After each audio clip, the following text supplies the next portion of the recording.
Hello, my name is Farzana, and this is my multimedia presentation. The rationale of this framework. Before starting this course on adult learning, I was very curious as to what is my larger narrative of why am I learning this program? How do adults learn and how do they make deeper connection? And that led me to look at the textbook, the blogs, and journal articles and validate my research as to how do adults learn, but also how do I learn personally and how do I make connection? I really like what Confucius talked about in the textbook. He says that, quote, learning as a moral and ethical endeavor with the goal of becoming fully human. And again, that it relates to Maslow's theory about self-actualization, about being that full human. When I look at this presentation, it is an inspiration from the fall trees and the beautiful nature. There was this epiphany that when I looked at a tree and I'm like, the tree standing because of the roots. And that is what I believe in, that learning is foundational in life and it's rooted in experience. And if you look at the branches, the tree infographic mind map has all the branches together. They're all interconnected. And that's the reason because they're all spirally connected to each other. So for correct characteristics of learning, there's formal and informal. Formal is like this program, the course that I'm taking, and informal is my own personal research that I do. Adult education philosophy, for sure, it's the cognitive philosophy that stood out for me from Piaget, because he talked about this model of cognitive development and mental processes, right from the sensory motor to concrete to relationship and to thinking abstract. And this is what I can apply in my field. When it talks about andragogy, that was something new that I learned. And two things that stood out for me is Malcolm Knowles talked about this notion of adult experience and internal motivation. So our experience is so important, what we have learned, our prior knowledge, but at the same time, having that internal motivation to keep on learning. So I'll give an example.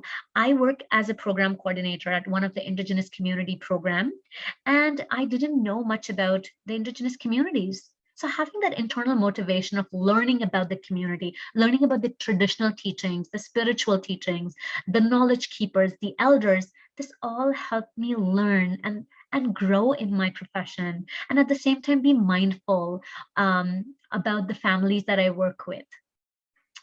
The next was the transformational learning. And my two heroes over here that inspired me were Maserow about critical reflection and Dirks, who talked about being a change agent. He talked about how our learning doesn't only have to be on a surface level, it goes deeper to make more meaning. Even our ego, the I-ness that we have in us, when someone says something to us and how we respond to them and how we overthink and how we get more defensive, all this is a part of reflection and how we learn. So this was very interesting personally for me.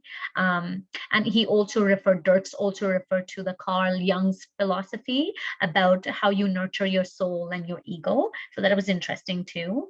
For trends, I was looking at some blog posts that were recent in 2021, and it talked about how we are like living in this fast-paced society, which is a knowledge society where you get new knowledge every second. There has to be innovation and creativity all the time, but we also have to keep up with agility in our learning experience because we are moving towards a digital world in a more fast-paced environment. And then that led to self-directed learning. And I was really inspired by Brooks and Edward. And when they talked about this instructional process, which led me to take the responsibility, then to plan, to evaluate myself, to implement. And that was very interesting when you're doing that self-directed learning approach. Now, how am I going to apply all of this framework? So for my professional life, I work with families, I work with staff. So designing a continuous professional development for them would help me using this framework, or connecting with resource consultant or behavior therapist from CISS and Andrew Fleck, from occupational therapist, psychologist, to support the child better by having this framework right with me. What's next for me? I'm excited because I also volunteer in my community.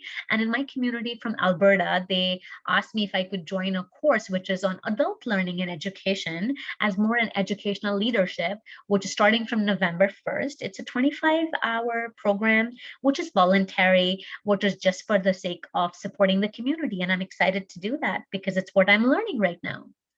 And to conclude, learning needs critical reflection, and it is based on adults' lived experience. And again, action oriented approach is so important in learning.